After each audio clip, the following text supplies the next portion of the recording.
I'd firstly like to acknowledge the traditional owners of the lands on which we meet. I'd like to acknowledge their elders past and present and thank them for their custodianship of this beautiful land for tens of thousands of years. It's a pleasure to be here for this Elder Abuse Conference, to have a difficult and uncomfortable but important discussion about a really crucial subject. We're getting better at tough conversations in this country, it seems to me.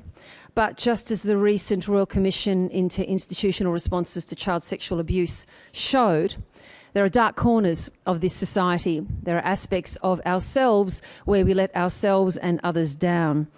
Those dark and unfair aspects as they exist in relation to older Australians are the neglect, the abuse and the discrimination against older Australians, and it's a harsh reality that we need to face up to.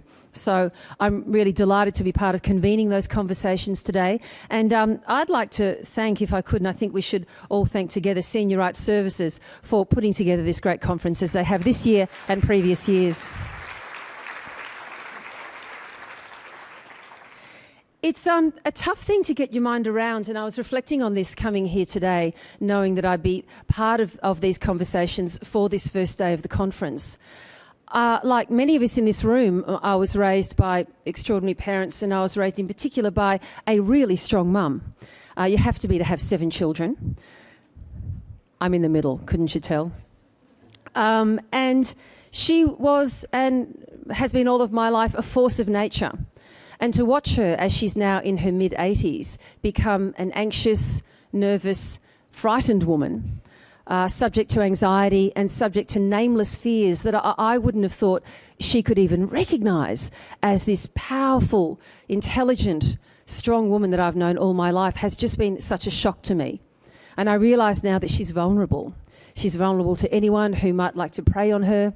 She's vulnerable to any seemingly, affectionate touch or seeming well-meaning intention, a honey-dripping word and the like. And I'm frightened for her. And to read through the material as I have in preparation for this day and to see how that goes on in our society is truly shocking to me. So there's going to be some conversations around that. And I would urge you to connect with everyone here in this room in order to make sense of the situation that we have in Australia at the moment, and then also to put in place what needs to be created in this country to protect the rights of older Australians. You've got a room full of people here who come from the services sector, who come from government and non-government organisations. You have representatives from 2 levels of government here as well. You have some fine legal minds. So please make connections, have a look at your program, have a look at the delegate list, and seek those people out for useful connections that you can make in the work that you do.